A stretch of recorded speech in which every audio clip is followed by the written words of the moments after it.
അലൈക്കും. ഇന്ന് ഞാനിവിടെ ഉണ്ടാക്കാൻ പോകുന്നത് ഒരു ഡിഫറെൻ്റ് ആയിട്ടുള്ള ഒരു സ്വീറ്റാണ്. ഈ അടുത്ത കാലത്ത് ഞങ്ങൾ ഒരു യാത്ര നടത്തിയിരുന്നു. അപ്പോൾ ഞങ്ങളുടെ സഹയാത്രികയായിട്ട് ഒരു ഉത്തരേന്ത്യക്കാരിയാണ് ഉണ്ടായിരുന്നത്.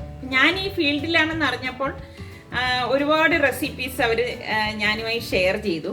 അതിൽ ഈസി ആയിട്ട് തോന്നിയ ഒരു റെസിപ്പിയാണ് ഇന്ന് ഞാനിവിടെ ഉണ്ടാക്കുന്നത്. ഇതിൻ്റെ പേര് അവർ പറഞ്ഞത് സ്വീറ്റ് പൂവ എന്നാണ്. ഇത് അവർ പറയുന്ന അത്ര മധുരമൊന്നും ഇതിനില്ല. ശരിക്കും ലെസ് ഇൻഗ്രീഡിയൻസും ആണ്, നല്ല ഡിഫറെൻറ്റ് ടേസ്റ്റുമാണ്. എനിക്ക് എന്തായാലും ഇഷ്ടപ്പെട്ടു. അപ്പം ഞാൻ വിചാരിച്ചു നിങ്ങളുമായി ഷെയർ ചെയ്യാമെന്ന്.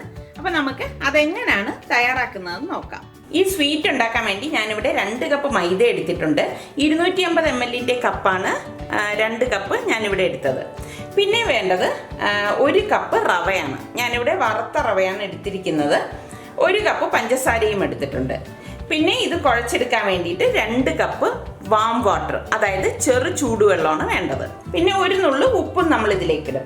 ഇനി നിങ്ങൾക്ക് ഇത്രയും ക്വാണ്ടിറ്റി വേണ്ട എന്നുണ്ടെങ്കിൽ എല്ലാം ഇതിൻ്റെ പകുതി എടുത്താൽ മതി. അതായത് 1 കപ്പ് മൈദ എടുക്കുകയാണെങ്കിൽ 1/2 കപ്പ് റവയും 1/2 കപ്പ് പഞ്ചസാരയും എടുത്താൽ മതി.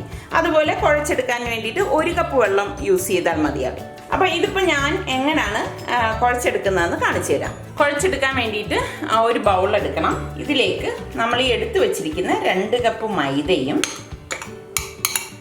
ഈ 1 കപ്പ് റവയും പഞ്ചസാരയും കൂടി ഇട്ട് കൊടുക്കാം. ഇതിലേക്ക് ഞാനിവിടെ 1 നുള്ളു ഉപ്പിട്ട് കൊടുക്കണം.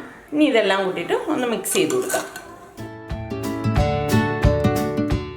ഞാൻ ഇതിനു മുൻപ് ഇട്ട അഷ്ടമുടി കായലിൻ്റെ ഒരു വീഡിയോ നിങ്ങൾ ആരും കണ്ടിട്ടില്ല എന്ന് തോന്നുന്നു. അപ്പോൾ കാണാത്തവരുണ്ടെങ്കിൽ തീർച്ചയായിട്ടും കണ്ടു നോക്കണം കേട്ടോ. ഇനി 2 കപ്പ് വെള്ളം ഇതിലേക്ക് ഒഴിച്ചിട്ട് കുഴച്ചു കൊടുക്കാം. ചെറു ചൂടുവെള്ളമാണ് ഞാൻ എടുത്തിരിക്കുന്നത്. ഇതുപോലെ ഒരു വിസ്ക് കൊണ്ട് നമുക്ക് ഇളക്കിയെടുക്കാം. ഇങ്ങനെ വിസ്ക് ഉപയോഗിക്കുമ്പം ഒട്ടും കട്ട കെട്ടത്തില്ല. നന്നായിട്ട് ഇതൊന്ന് മിക്സ് ചെയ്ത് യോജിപ്പിച്ചെടുക്കണം. ഞാനിത് നല്ലതുപോലെ മിക്സ് ചെയ്ത് യോജിപ്പിച്ചെടുത്തിട്ടുണ്ട്. ഇനി ഇത് അടച്ചിട്ട് 1/2 മണിക്കൂർ മാറ്റി വെക്കാം. 1/2 മണിക്കൂർ കഴിഞ്ഞിട്ടാണ് നമ്മളിത് ഫ്രൈ ചെയ്തെടുക്കുന്നത്. ഇതിവിടെ 1/2 മണിക്കൂർ കഴിഞ്ഞിട്ടുണ്ട്. ഇനി ഇതിൻ്റെ അടപ്പൊന്ന് മാറ്റിയിട്ട് വീണ്ടും ഒന്ന് ഇളക്കി കൊടുക്കാം.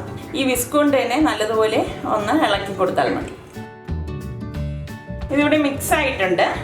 ഇനി നമുക്കിത് ഫ്രൈ ചെയ്തെടുക്കുന്നത് എങ്ങനെയാണെന്ന് നോക്കാം. ഒരു പാൻ എടുത്തിട്ട് ഇതിലേക്ക് നമുക്ക് ഇത് ഫ്രൈ ചെയ്തെടുക്കാൻ ആവശ്യത്തിനുള്ള ഓയിൽ ഒഴിച്ചു കൊടുക്കാം. എണ്ണ ഇവിടെ നല്ലതുപോലെ ചൂടായി വന്നിട്ടുണ്ട്.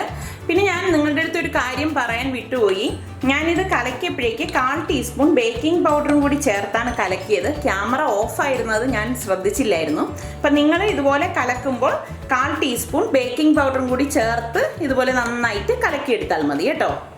ഇത് നല്ലതുപോലെ മിക്സ് ചെയ്തിട്ട് ഇതുപോലെ 1 സ്പൂൺ മാവെടുത്ത് ഈ ചൂടായിരിക്കുന്ന എണ്ണയിലേക്ക് ഒഴിച്ചു കൊടുക്കാം. ഈ ചൂടായ എണ്ണ നമ്മൾ ഇതുപോലെ ഒന്ന് ഇതിൻ്റെ പുറത്തേക്ക് ഒഴിച്ചു കൊടുക്കണം കേട്ടോ. ഇതുപോലെ കണ്ടോ, നല്ല പൊങ്ങി വന്നിരിക്കുന്നത്. ഒരു സൈഡ് റെഡി ആകുമ്പോൾ നമുക്കിത് മറിച്ചിട്ട് കൊടുക്കണം. നമ്മളിത് പൊന്തി വന്ന ഉടൻ തന്നെ ഇത് മറിച്ചിടരുത്. അങ്ങനെ മറിച്ചിട്ട് കഴിഞ്ഞാൽ അത് പെട്ടെന്ന് താന്നു പോകും. അപ്പം അതൊന്ന് ശ്രദ്ധിക്കണം.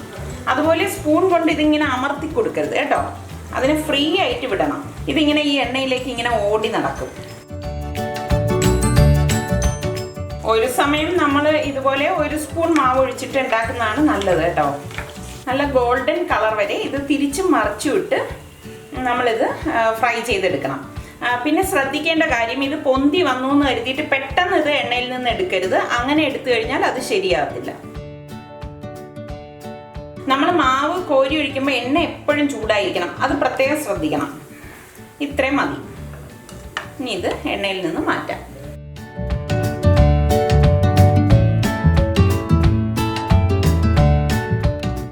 ഓരോ പ്രാവശ്യവും നമ്മൾ കോരി ഒഴിക്കുന്നതിന് മുന്നേ ഇതുപോലെ ഒന്ന് ഇളക്കിയിട്ട് വേണം കോരി ഒഴിക്കാനുള്ളത്.